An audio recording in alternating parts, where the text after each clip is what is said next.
Hello, and welcome back to another episode of Onside Chicks. I'm your host, Kaylee Chakosky, and I'm here with Jordan Arard Coupe. We're back. We're back on a Saturday. I was telling Jordan before the show, I've had the week from hell. Yeah, it was a lot to unpack, honestly, because I saw you just a week ago. Yeah. And everything was going fine. And then today we kind of unloaded a lot. It's been tough. It's been a long week. It's like I'm in the process of moving all of my belongings somewhere else. So I'm like, the fact that I'm here, sitting here, I'm like, I'm proud I survived. I'm okay. We've made it. We've made it. We're going to talk about Aaron Rodgers again. Would it be a week of NFL offseason without talking about Aaron Rodgers drama? I mean, it's so ironic too, because we talk about him every single week. Yes. And yet we have nothing new. It has been the same conversation. We made it to the point on the day where he had the option to opt out and he didn't. Yeah. So I felt like that was going to bring me some sort of relief. And honestly, it really hasn't. Because now, especially after his golf tournament where they're like, who's going to be the quarterback of the Packers? And he's like, I don't know. Yeah. Yeah. Wild. Awesome. A wild thing to say. Also, congrats to him and Bryson DeChambeau. You did it. You beat Tom Brady. Yeah. Love that for you. Love it for you. Aaron Rodgers, he could be a pro golfer now, for all I know, because we've got Jeopardy, pro golfer, like the list of other careers that he could go and do instead of be in the NFL this season is endless, really. It's concerning. Yeah, it is. It's not great. But I guess because this really changed my opinion of what he would do. I guess we talked about opting out. We talked about retirement, all of the options. I guess retirement is still on the table at any point in time, obviously. But I guess, has this changed what you think is going to happen for Aaron Rodgers?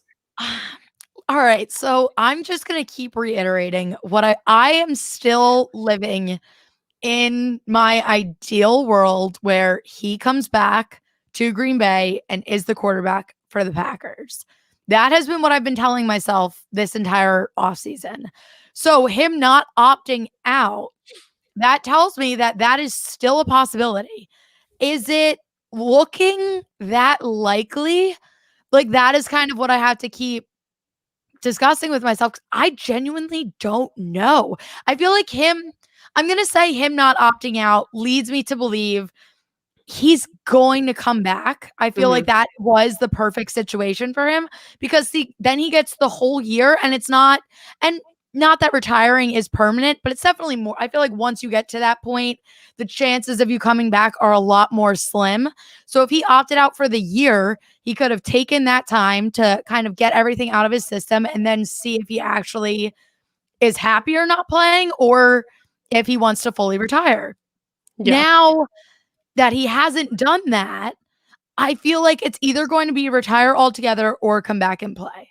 So I'm still sticking with Aaron Rodgers is going to be the quarterback of the Green Bay Packers. Okay. I mean, I would agree with you. I think I'm leaning more toward coming back and playing than I was before. Because when you look at the money that he would have made by opting out, obviously if you retire, you're really entitled to nothing. But if you opt out, you are entitled to some. So I thought that if he wasn't going to play, or if he was thinking about retirement, maybe, like you said, you play in the opt-out waters, right? You dip your toe in, you see how it feels. You decide if you want to come back, you decide if you want to retire. And then from there, you've got plenty of options. You're still making money. You can still go out and golf. You can do whatever you want to do, right? I guess my only question is, and we've talked about this, the Broncos, obviously, I think there was some talk on draft night about the hype was real, right? For Aaron Rodgers to the Broncos, because they passed on Justin Fields, made a really weird decision in number 9. And it seemed like a sure thing, because why in the world would you pass on Justin Fields if you don't think you're going to get Aaron Rodgers, right? So I'm wondering if they're still looking at him as an option. I'd assume they've been in some sort of talks with Green Bay and Aaron Rodgers this entire time at some level, right? Maybe not extensive, like let's put pen to paper, but at least something, and keeping that communication open. But Do you think that they're still even considering him as an option at this point? I think it would be idiotic for them not to be. If Aaron Rodgers is still on the table, that is something, like you said, even if it's not consistently calling them every day, but still kind of whispering in their ear a little bit, whispering in his ear, talking to his agents, getting the feel out there and letting, I feel like the most important thing for them to do would at least to just let him know that they would do whatever it takes to get him, which if they're not already doing that, they should be, because the door is still wide open. There's no decisions made. We have no, and there's still so much that could happen. I mean, we're less than a month away from training camp. So it's not like they have ample time, but you still have time. Anything is still possible. We've seen deals done. There have been deals made with way less time. So anything can happen. But yeah, I think until Aaron Rodgers either says, I'm retiring or I'm going to be a Green Bay Packer and I'm not taking any other offers, the Broncos should be there every step of the way, following right behind, just in case something slips and they can slide right in there. Yeah, no, I completely agree. And you think about the power that Aaron Rodgers holds right now, because he's the best option for both of these teams, right? And like you look, the Broncos, like Drew Lock and Teddy Bridgewater don't get me that excited. Jordan Love doesn't get me that excited. But when you look at where these teams are, right, other than the quarterback situation, the Packers are a little lean. And we've talked about that. They've missed a lot of opportunities in free agency in the draft. But you know, both of these teams are playoff contenders and potentially Super Bowl contenders if you figure out the quarterback situation. Absolutely. And we saw that last year in Green Bay. I think a lot of people believe that about Denver at this point, just seeing the other talent they have on their team, what they could accomplish if they had a competent quarterback under center. So Aaron Rodgers has the keys to the kingdom for either of these cities, right? Because who else are they going to get at this point? There's no other free agent quarterbacks that are going to be at that level. So at this point, he's your best option for either of them. And at this point, you have to both prepare as if he's not going to be there. So it's a really awkward situation, because I really truly believe that he could ride this out until the last day before the season, or the last week before the season starts, and be like, I'm ready, and pick either of these teams, go, and then be the starter day one, right? Because but it's awkward, because now you've been treating, like, you have to approach practice as Jordan Love is our QB1, or whoever in Denver is our QB1, right? Like, you have to go into those situations treating every practice as if someone else is your quarterback. But at any moment, Aaron Rodgers can walk in and be the guy. Yeah. And so it's crazy how much power he holds as an NFL quarterback, and as someone who really hasn't attended one team event at all this offseason. Yeah. And honestly, like, when you're looking at that, it could be not only just Denver and Green Bay, but he could hold the power for a lot of teams that are looking for that last final piece, and we might not even know are really in talks with Aaron Rodgers. So it's exciting. We have a comment. I, for one, am okay if Rodgers hangs it up. I mean, look, like we said, we love to see him thrive, but we're not ready. Yeah, exactly.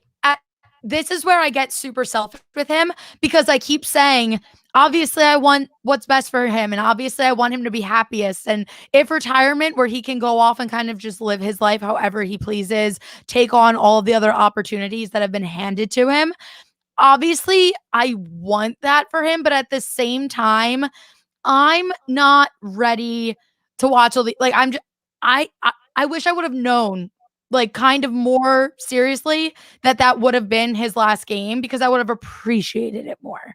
Right. Like, I needed some, like Drew Brees, we kind of got a feeling for it. We felt that. We cried. We cried for a week looking at the pictures of him, like, looking back on the Superdome. It was a whole thing. Not even this, like, even last season, because I thought that could have been the last game, and then we got a whole nother year. Aaron Rodgers just had an MVP season. Like, I thought there was a chance he might not be in Green Bay, but retirement wasn't even on the table until, like, realistically for me, until a couple weeks later, when we really started not hearing from him. So yes, I want what's best for him, but I would be a mess if he comes out today or tomorrow and is like, I'm retiring, I'm never playing again. I'd be very sad.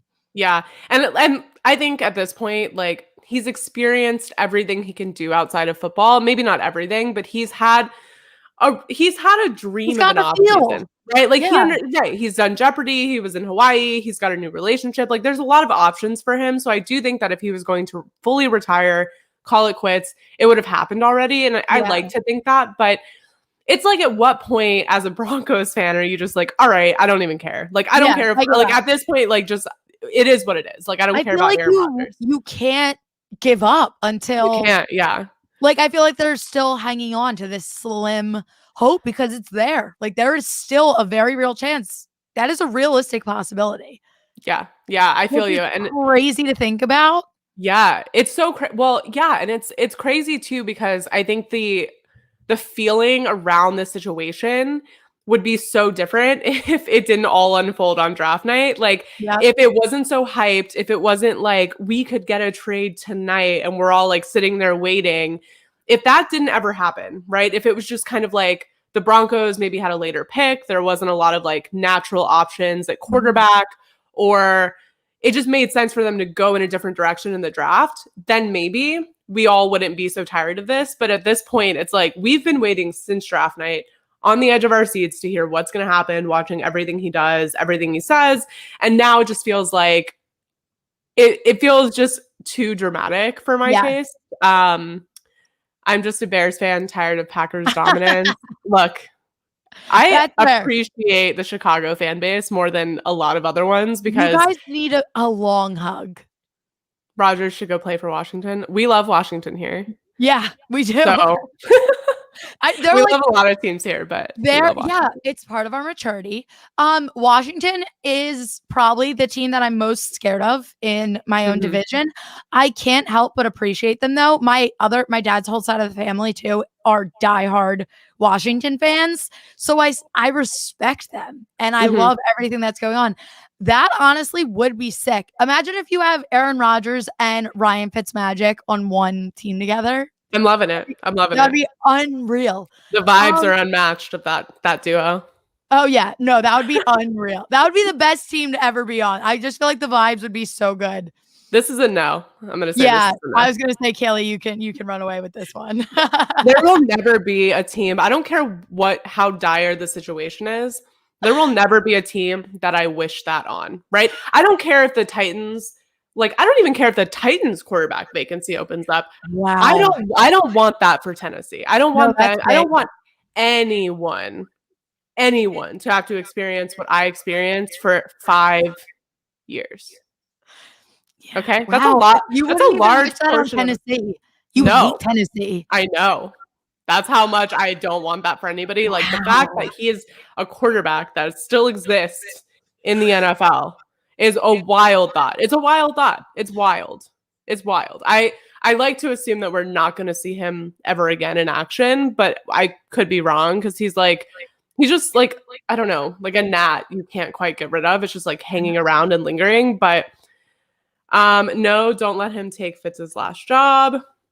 No, Washington has way too many quarterbacks and none of them are a long-term situation, but I don't think they would go out and get Rodgers. It just would be cool. Yeah. Someone said, will Watson ever play football again? This is a veer away from Aaron Rodgers, but we've talked about this. Yeah, a loaded question. It is. I think there's still a lot that has to be. I think it's way too early to determine one way or the other. And we've talked about this because we've gone extensively into his whole situation. And I think what we concluded, both of us, was that we still have so much to unpack on both sides. There still is so much that needs to come out. There's a lot of investigations that need to be done, a lot of people that need to be talked to. So I think it's too early to make a determining factor either way. So I think we just got to see kind of how everything plays out and then take it from there. I'll say, based on what I've seen ever since the news started to unfold and investigations started happening, what I'll say about the response by agents, the team, other people around the situation, I'm not confident that he will play this year or maybe even the next season. I'll say that. It doesn't. At first, there was a lot of like we said, things up in the air. We didn't know a lot of things. It could have really gone either way.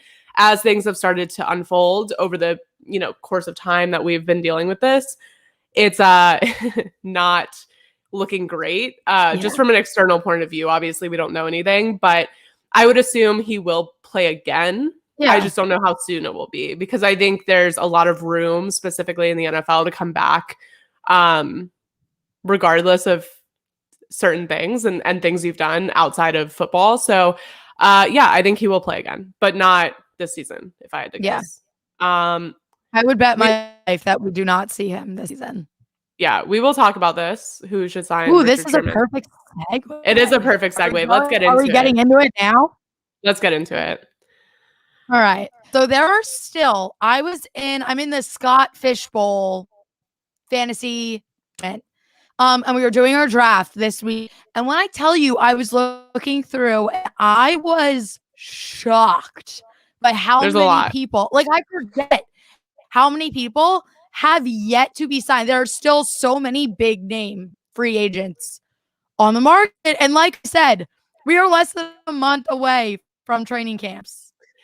It feels weird. It's wild. And there are teams. It's weird.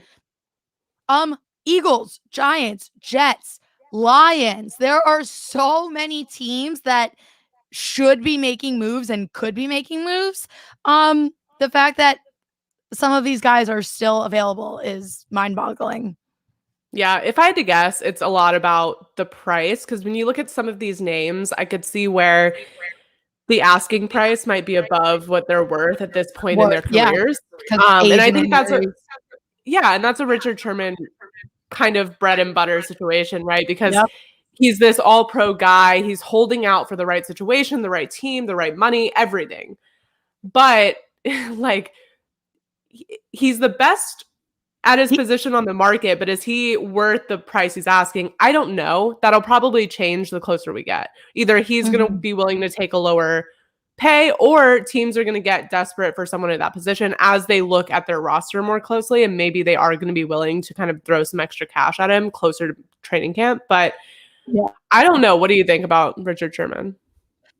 I just feel names like Richard Sherman, Larry Fitzgerald, these are guys that deserve, like, what I don't want to see happen is they don't get signed and we just don't see them again, because they deserve to at least have one final season after everything they've done and everything we've seen. Obviously, they're at the ends. They're older. Injuries play a big factor, but they deserve to at least have one last season where we can say goodbye. I agree. And I agree that they deserve more money just because they're I'm choking. Because of their names and everything that they have accomplished. Not that they're going to come out and they won't come out and be the saving grace for any team. So I do think they have to go to a team with a more complete roster where they can kind of just be the cherry on top or a mentor to some of the younger guys. But I do think that they deserve to be somewhere great that's going to appreciate them and kind of be their last leg before retirement. Right. And I think this comment is spot on. People are reluctant to pay older players, and it makes sense. Like, because like you said, they're not going to come in, they're not going to make a ton of difference at the end of the day. But I think people, and this goes for owners, coaches, fans, everyone but players really, probably really undervalue locker room presence and having a veteran presence and experience, and people that have been there, right? They've done it. They've been in these situations, especially on teams that have younger rosters but are primed to go to the playoffs. It seems like those are the kind of teams where you want to put someone like Richard Sherman, right? Someone who has that experience, can be a mentor, can be a voice in the locker room, be a leader, and go out in the way that I think fans deserve, players deserve. That's why I kind of think it's going to be more a team is going to realize like they have the means to make some of these deals happen, and it's just going to be closer to camp than I think anyone would be comfortable with. But at the end of the day, I think no shade for holding out, because very much like deserved on the money front for a lot of these guys. And I think everyone's very impatient in the NFL now. Teams are impatient, owners are impatient, everything seems like a win now situation. And there are a handful of teams really building the right way who are investing their money into players that are really talented, regardless of their age or their experience. But most teams in the league are just impatient. They want to win now, especially the ones that haven't won in a long time. They want that immediate satisfaction. And a lot of these older guys aren't going to bring that. And yeah, Larry Fitzgerald playing for anyone other than the Cardinals, super weird. It would sting. It would be weird. Who else is on this list that stands out to you? Well, there's one, and this is me being a little biased just because I really want him to be an Eagle. Steve Nelson, 28. Yep. However, I think especially with our current situation, I just think he would be like, we need him so bad. And he keeps hinting at us. He's replying to Eagles beat reporters when they're posting articles about how great he would be here with laughing emojis or Eagles, what are we doing about our cornerback situation? And he's replying. And it's like, come on, like stop toying with my emotions because I think we would really appreciate you. We really need you. But that's a big name. Now, this one kind of dug his own grave, but Le'Veon Bell. Yeah. Do we want to talk about? We can talk about this. Yeah. Yeah. I think it is a major red flag to bash Andy Reid. And I'm not, I don't want to completely throw him, Le'Veon Bell, under the bus. I'm not saying just because I love Andy Reid and 99.9% of people also love Andy Reid, I'm not going to take away. Maybe they did have beef between them. Maybe they didn't get along. But I'm just going to say it. I think if you have beef with Andy Reid, I feel like that's more of a you problem. Yeah, I'm going to agree with that. Yeah, because he seems like, and he's had issues with coach. He's got it together for the Chiefs. They have the perfect system working. There were when he was with the Eagles, it wasn't always 100% ideal. Playoffs especially, he kind of fell off the rails a little bit. But as a player's coach, someone that most, if not all, I want to say people respect. So I think for you to come out on Twitter bashing one of the best people ever, I think it's going to steer teams away from wanting to work with you. And continuous issues, right? Because this isn't the first time, and like you said, that lowered production over right. You're not worth the drama anymore at this point that comes along with you. And it's tough because it's like, everywhere he goes, he has these issues. And I get it. Not every player is going to fit in every system. Not every person is going to love someone that everyone else loves. It's just the nature of life, right? Like you're not going to be for everyone. Someone is not going to be for everyone, even if they're highly liked. And this is a great point. I don't know how you can hate Andy Reid. He's very lovable. You got to love him. But literally. Yeah, I just think at this point, you're not even top talent on the free agent market. No. So it's tough because if you were worth the money you're asking for, and if you were worth the time and investment that teams have to spend to please you, make you happy, get you game ready, all of these things that go into taking on someone like Le'Veon Bell, then I think they would have made that, right? Like they would have made that leap. There's a lot of teams that could use someone like him, but there's a disconnect between the market that he thinks is out there for him and the market that is out there for him. Yep. And I don't know. So another comment, do we think that Le'Veon Bell thought he would have a bigger role in Kansas City? And I think he wants to have a big role anywhere. I think he wants to be the guy, and I don't necessarily view him as a great team player. So I think that's going to lead to a lot of issues because he really hasn't given us any reason to think that he can be the guy. No. He's not someone I put all my faith in. He's someone, minus all the drama, he's someone that I would appreciate on my roster for depth. Absolutely. But he's not someone that I want to make my RB1. He has outstayed his welcome as a top player in the league, right? So again, he's given his history, his age, his tenure, the things that have happened at the places he's gone, his production.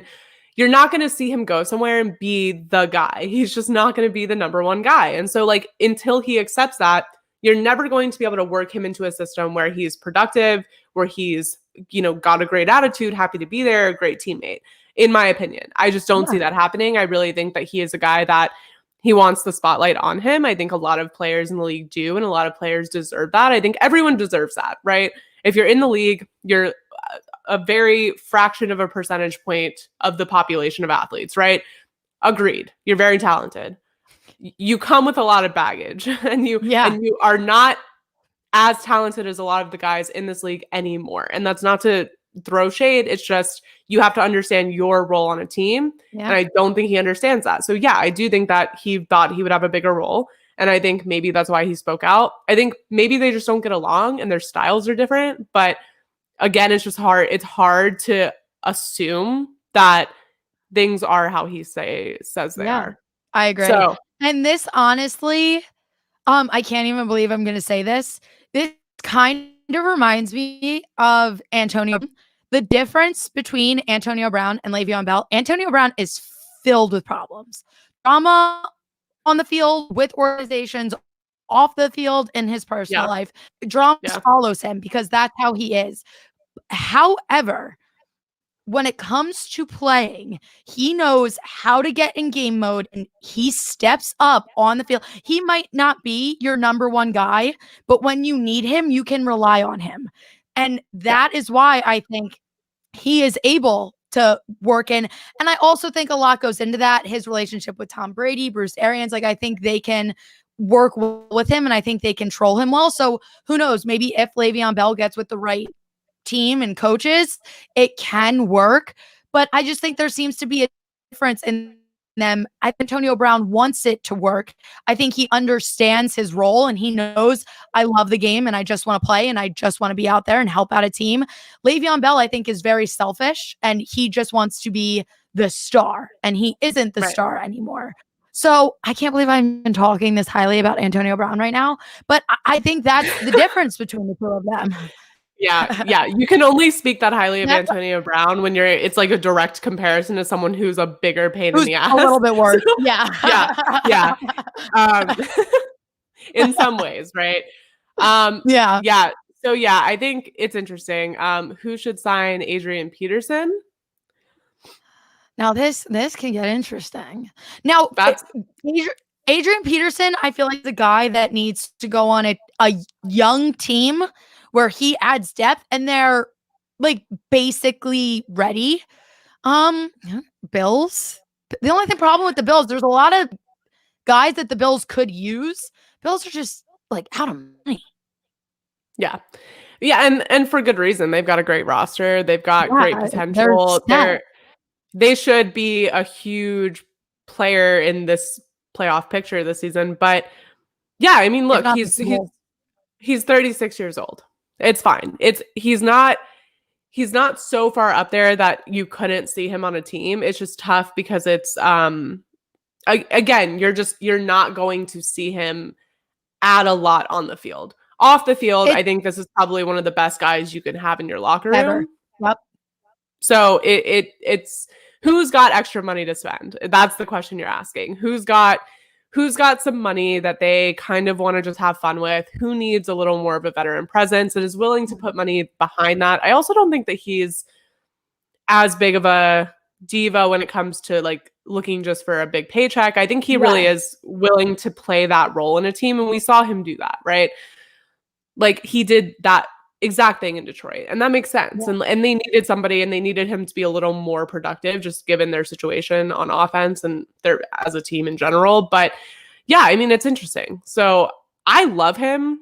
I would like to see him land somewhere, but you know what would be cool? If another name on here that's kind of in that same situation, injuries play more of a part with this. Todd Gurley is still a free agent. I think if either one of them, and I feel like I send everybody here just because I love this team. But if either one of them ended up on the Chargers, Austin Eckler is obviously their clear number one. There's no real question about that. But it's kind of that same thing. Get another veteran in there, add depth.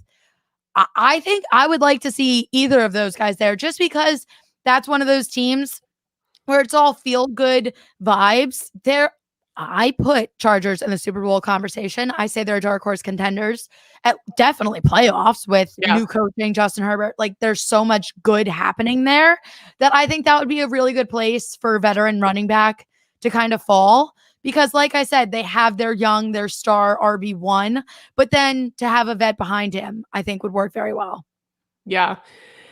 I'm looking at this list. Most of these guys really just are like, they're just guys that are going to go in and not be the number one guy, right? Like they're gonna give a little something, but they're not going to be. And you look at this list, right? And like even young guys, like I'm like, I guess Kenny Stills is not like that young, but in the realm of just going to get to him. And yeah, in the realm of free agents and this whole list we're looking at of people who still aren't signed to a team, he's one of the guys that is going to make a bigger impact than probably others on this list. You know where he needs to go?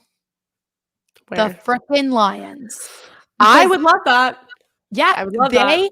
I am a little nervous for them. Very nervous, actually. And not that like you can ever not be nervous with the Lions because, I mean, they're the Lions, but their wide receiver, you bring in Jared Goff, who we know, I mean, there's a lot of people that really love him.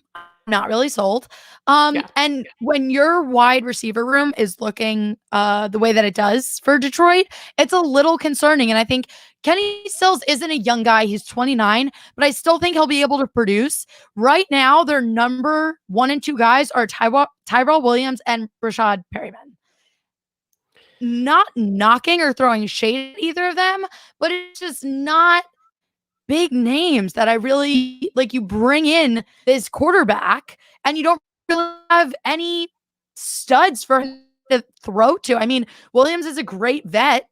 Rashad Perryman's good, but I still think they need someone extra. And I think Kenny Stills would be a really good fit here. Yeah, I could agree with that. I think the whole thing about Jared Goff, I'm also not sold. I'll say that. Yeah. But you can't set him up for failure either, right? Because you've committed to him as your quarterback. You've done this, right? And I get it. Look, you weren't getting where you wanted to be with Matthew Stafford, so you made that trade. It's seemingly for the best, but at the same time, what they're doing is they're tanking slowly. They want to rebuild this team over time, but they don't want to commit to fully just like torching the entire thing and then rebuilding it. You know, being able to start that process earlier because they want their players to still show up mentally and physically. They still want their fans to show up in stadium. They want all these things to be like, look, we got a great quarterback and we're trying to work this out and like we're going to be better. But what they're doing is tanking. It's just going to be a longer process. So you've committed to this guy for at least another couple years, right? Like, and that's just where I see this going. And if you're not going to put weapons around him and you're not going to give him an opportunity to be successful there, it is unfortunate. I don't love Jared Goff. I'm not like ever really rooting for him, but at the same time, I do want, if he's going to be the guy and all eyes on him, like at least put something around him. So I could really see that happening. There's a lot of guys on this list that I could see at least going to the Lions and providing some support, whether it's an O-line fit or offensive weapons fit for Jared Goff. But yeah. Danny Amendola, they didn't sign him and he's still available, and not that he's 35. So it's not like Danny Amendola is going to come out and be your receiver. But like they let everybody just kind of fade out. And it just feels weird to me. And I know they are tanking. You're right. And it's slow and it's painful, but like at least be honest about it. And the thing with me, I'm not sold on Jared Goff. I don't trust him, but I was so shocked that the Rams were so unhappy with him because I felt like the system that they had was working. They got to the Super Bowl. He is not going to, there's just no spark to Jared Goff. But when you have that strong of a defense and you do have studs on offense, that's why I think Matt Stafford's going to go in and be really good there. I just felt like they had a great system that was working. Now, they decided to go a different direction. They went and got Matt Stafford, and now the Lions got Jared Goff. And it seems like he's, like you said, being set up to fail because there's not, I mean, he has TJ Hawkinson, and that's really the most exciting part about it. Yeah. I think, and I could go either way. I could be swayed either way. If you put Jared Goff and Sean McVay on both sides of me. I could be convinced either way, because I do think when you look at what Sean McVay can do as a whole, right, with this entire team and what his staff has been able to do, adjusting the different players and making systems that fit. He's really not a guy who comes in and says, this is my system and you have to fit it as a player. He really works to the strengths and weaknesses of every single guy in his roster, especially offensively when it comes to— He's a brilliant coach. He's a brilliant coach. Yeah. He's fantastic at what he does. And we saw that when, Goff was out. We saw that with John Wolford, who, set up in probably the worst possible position, because you're going against a really tough defense. You're facing a team that no one wants to face as a rookie. Like, I don't want to say rookie, but a very green quarterback that really hasn't gotten a lot of play time. So what he was able to scheme up in that short amount of time for John Wolford is really impressive. And it made him look very good. And I personally, like, John Wolford went to my high school. I know he's very good. He's fantastic. But at the same time, like, any quarterback in that situation with not a lot of NFL experience is going to come out and look wild. So, like, the fact that Sean McVay was able to make this kid look really, really good on the NFL stage against a really tough team and a tough defense is a crazy thing. And so that just tells you how incredible he is. And I think you're right. I think Jared Goff lacks that spark, and there's something in Matthew Stafford that maybe is there and was untapped in Detroit that they can unlock in LA. But it does concern me because, again, like, I wish the best for Matthew Stafford. I hope he's as good as everyone thinks he is, right? And we've seen crazy things, athletic ability, but can he translate a crazy arm and ability to a system that works consistently and provides results in wins and appearances in the postseason? I don't know. And I don't think anyone knows. We hope that, but if they're able to turn Matthew Stafford around, that I will be, Sean McVay is a genius, if that's the case. Like, there's nothing else you can say about him, because that's wild. And if they get back to the Super Bowl, they have to score more than 3 points. Honestly, I struggle, because I'm like, do I even want them to go back? I was burned so bad the last time. I don't even know if I want them to make it back. But at the same time, like, they've got so many great things going for them there. So I would like them to see, I would like them to see some success from it. But is there anyone else on this list that you notice? I mean, there's some names, right? There's a Russell Okung, there's a Geno Atkins, but I think it was kind of like what we're saying. Like, it just feels weird, because I feel like all of the names on here, Quan Alexander, Duke Johnson, I mean, Jason Peters for us, Alshon Jeffrey's still on here, Golden Tate. Like, they feel like big names because we are used to seeing them and we know on their best day what they're capable of. They're just not the kind of guys that are going to come in and change an organization or be the guys that take your team to the next level. Yeah. So it's like weird to imagine them not on the team, or not on a team, I should say. But at the same time, I kind of understand, especially 2020 was a very tough year on everybody. Right. And I know in the next year or two, cap space is going up. Like, everyone's going to have a lot more money to spend. But right now, things are really tight. And I think this year was so weird. I think people are scared to kind of just go out and spend money on moves that they're not 100% certain on. I think any other season, pandemic never happens, all of these guys, or I would say 80% of these guys, would be somewhere.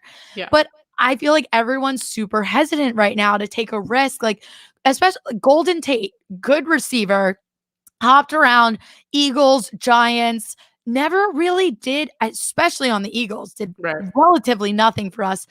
Did a little bit more for the Giants, had a spark here and there, but nothing consistent. Alshon Jeffrey, same thing. So it's just, I kind of understand why teams don't really want to go out of their way, spend money that might just get flushed down the toilet for guys that aren't necessarily going to help them in a big way.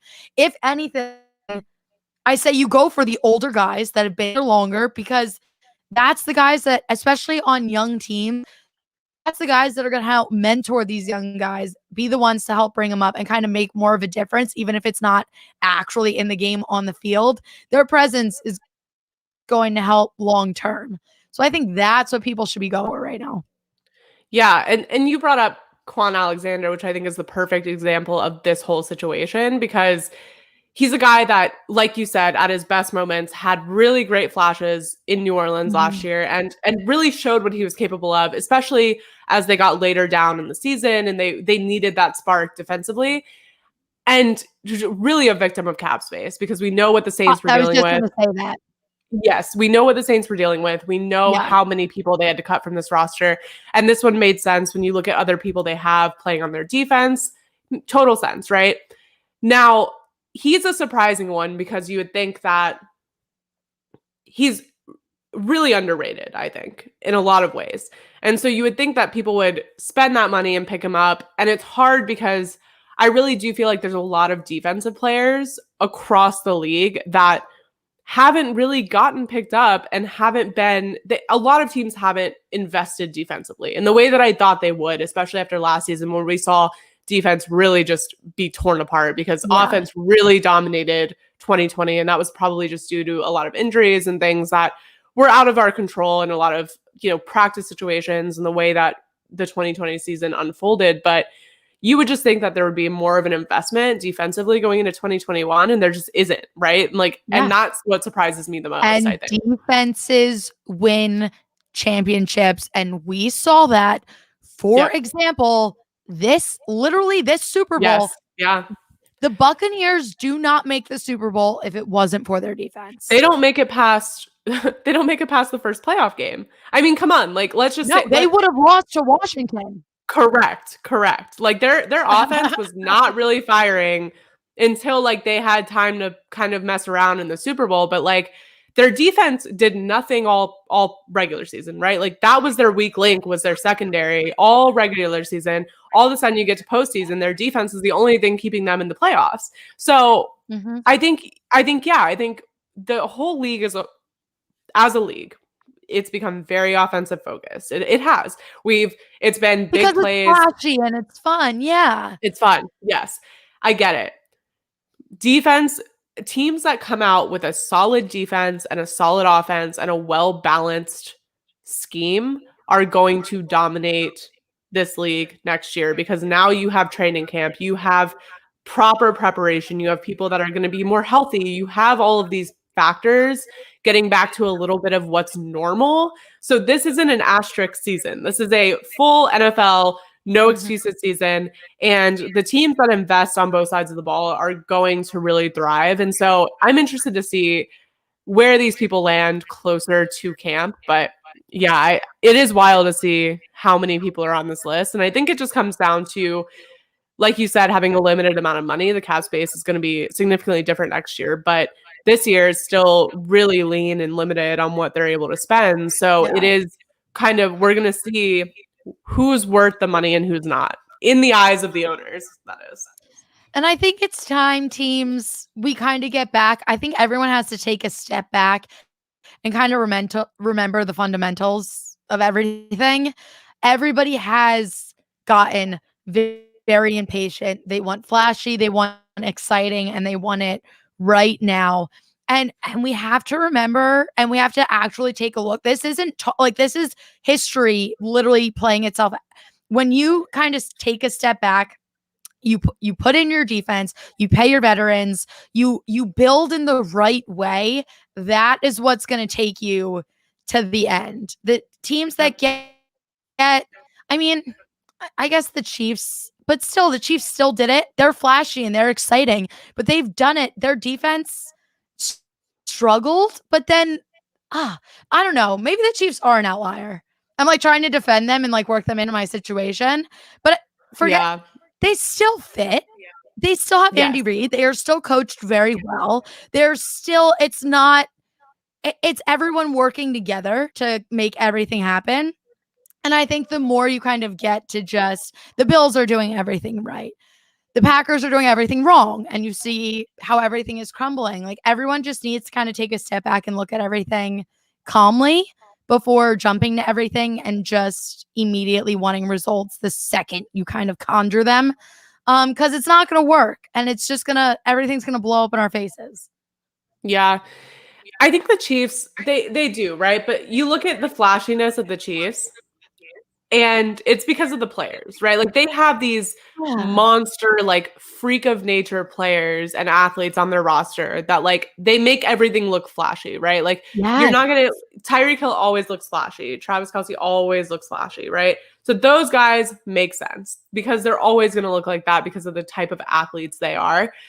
But they still have fundamentals and they stick to them and they really know where to invest. And they do a pretty good job. Last year, I think obviously injuries kind of killed them near the end. But yeah, I don't know.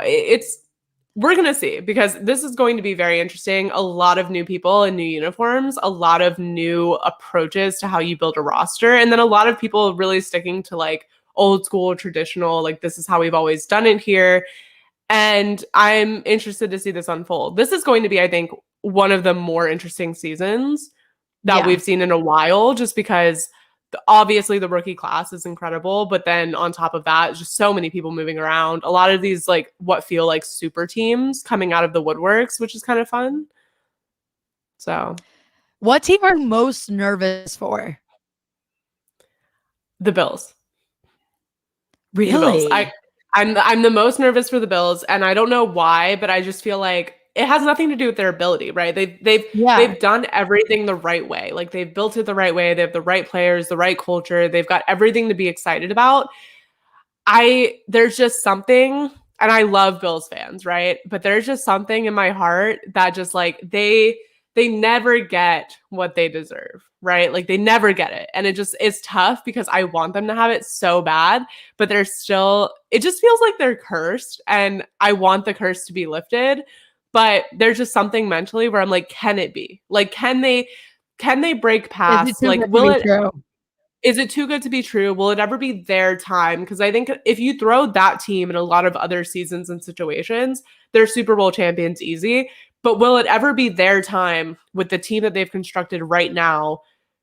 Will it ever be their time to get a Super Bowl, right? Or will this go on for a couple more years with them like not quite getting there, and then their team has injuries or free agents or just contract situations that don't keep them together, and then we see a downfall? And I do not want that to happen. So I'm not trying to speak that into existence, but I'm really nervous because I like them a lot. I want them to be great and they have all the pieces. Now I want it to be executed like every single week. Cause I think even last season we saw some weeks where it just wasn't like you don't know who that team is because what they have and what we've seen from them before, you don't understand how they're getting beat by teams where they shouldn't get beat by teams. Yeah. Yeah. And I also think it was just unfortunate that they kind of got stuck in the division with the Patriots in Tom Brady's time when they were just absolutely dominating and taking over everything. It makes things more difficult because now you lose your chance to win your division over and over again. Yep. And then it just gets harder, especially because the playoff structure was just expanded. Like imagine if the playoff structure was expanded 5, 6, 8 years earlier. I think the Bills would have had a better chance then. But yeah, no, it's tough. I think I'm super nervous for the Ravens just because, one, I am so sick of the Lamar Jackson slander. I hate it. I hate it. It triggers me like to know. I will literally, I remember I was at a bar one time and this was the year, I think it was week 7. It was middle of winter. I'm at a bar. His MVP season, someone is arguing me. This guy is yelling in my face because I'm like, Lamar Jackson's incredible. He's like, he is going to cap out. Da-da-da. And I was like, this is his MVP season. I remember week 7. He was like, it's only week 7. Da-da-da. There is no way. And I was like, I'm telling you right now. And that happened, but they didn't get the playoff run that they deserved. This year, they just didn't have that spark that we saw them have the year before. And Lamar got his first playoff win, which I think he desperately needed. But they didn't get to make that run. And I think they barely even made the playoffs, which was scary. So I want them to come out this season. And I'm nervous because they do still have some holes they're not a fully complete team. They have pieces, but I just want Lamar to be able to shine in the way that I know he can, and kind of prove everybody wrong. And I want them to have a real chance at going all the way, because I think they are a contender, and I will die on that hill.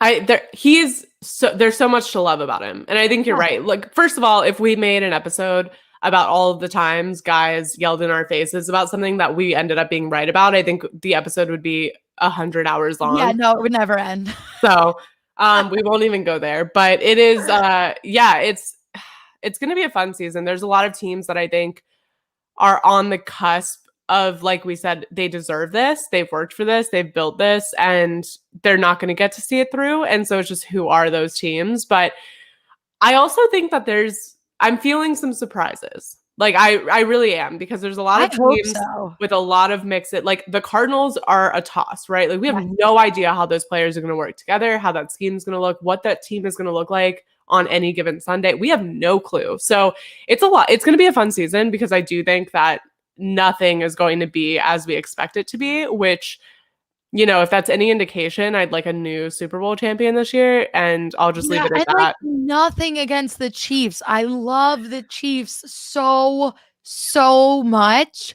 but I'm just ready let them go to the AFC Championship. Like, let them go that far. I don't care. I would just like to see some new people. I don't want a Bucs Chiefs Super Bowl again. I don't want it. I'm not interested. Not interested. I'd prefer if neither of those teams were there. Sorry. Don't want to see it. Don't want to see it. I really don't want to. And I bet it would be great, because there's all this storylines leading up to it. And like, imagine now Tom Brady has beat Patrick Mahomes in one Super Bowl. Yep. Imagine if now Patrick Mahomes comes and beats Brady, and now it's going to be a whole who is actually going to be the greatest of all time. Like, there's so much that could be really cool about it. Yep. I just don't care. I don't care. No, I don't want it. Don't care. I'm over it. No. I don't need to see it. It's kind of like those Netflix shows where you watch a season, you're like, this is okay, I could watch this, and then you just stop watching it after the first season. And there's like hinting at Outer Banks right now. Did you watch Outer Banks? Yeah, I did. Do you like Outer Banks? I haven't watched. I watched the first season. Yeah. Okay. Are you gonna watch the second one? Probably. Okay. Probably. All right. I like it. There's a lot of shows on Netflix that have like a few seasons. I hate getting attached to Netflix shows that don't have more than one season, and it sucks, because all these great shows have come out. Like, I did that with Outer Banks. Obviously, like Sex Life is the one that I recently watched that I really loved. Oh, I heard that I have to watch that. You have to watch it. I heard it was first good. of all, I've already watched it twice, and it's annoying because I'm at the point where I'm like, why did I watch this already? Because I shouldn't be allowed to watch shows that only have one season and just started, and now I have to wait an entire year to see another season. I can't do that. I get personally, emotionally invested in shows, so it's a thing. But that's how I feel. My personality. Exactly. Oh, I'm that character for a solid 6 months. Whoever it is, that's who I am now. Like, don't address me as anything I used to be. My old self, I'm now that character. So it is, I mean, that's how I feel about a lot of things, but I think we are going to get a big switch up in the NFL this season. I think there's too many teams that added too many pieces that are on the come up trajectory. And I'm happy for that. I'm excited. Yeah. Cardinals, Dolphins, Super Bowl. Ooh, yeah. We love a Dolphin. I would. When I tell you I would cry tears, when, I'm not even going to say if, when they make the playoffs this year. Yes. I am going to be the happiest person ever.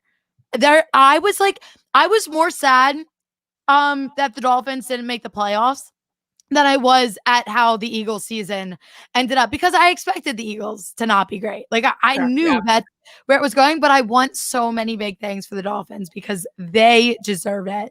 Oh, I love them. We should go to a game. I'm gonna fly down to Florida. Yeah, and we're gonna go to Dolphins play the Colts. We should go see Dolphins play Carson Wentz. Yes, I'm here for it. All right. Look. All right, let's do it. All right. Okay. We're gonna do it. Anything else before we get out of here on a Saturday? I dig this Saturday morning kind of thing. We had good engagement, good questions. I don't hate it. I don't hate it either. Maybe we can plan something for the season, like a little pre-Sunday thing. It's fun. I mean, I'm on my second soda and it's not even noon. I don't know if that's concerning or not.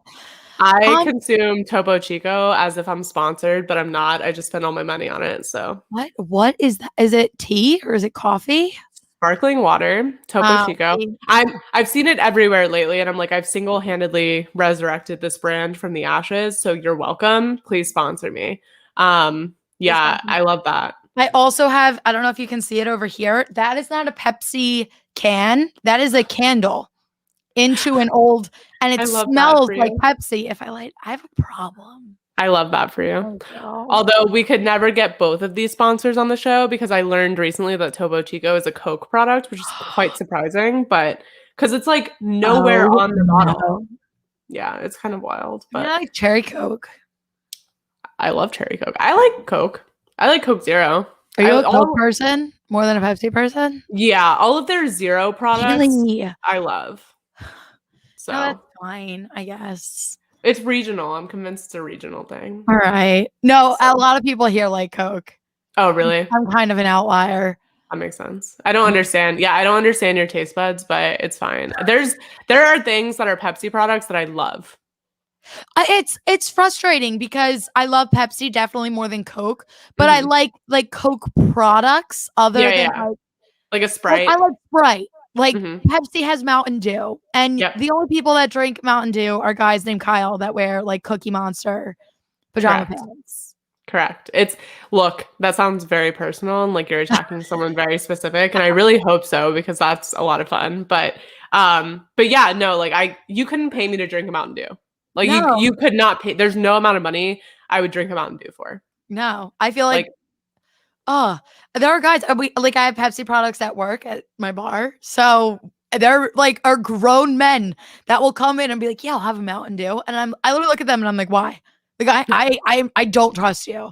No, I'm good. No. Not as a fully formed adult drinking Mountain Dew, I can't support it. So on that note, we'll wrap. We just attacked like some sort of population that exists. I'm just not sure. It's nothing personal. It kind of is, but but all right. We will catch you guys on Wednesday. Make sure to follow us on Twitter and Instagram. Twitter Onside Chicks Pod, Instagram Onside Chicks. Make sure to subscribe. YouTube, Twitch, Apple, Spotify. I think Apple and Spotify are like follow, not subscribe anymore. But whatever it is, rate, review, subscribe / follow, and we will catch you guys next week. Bye. Bye.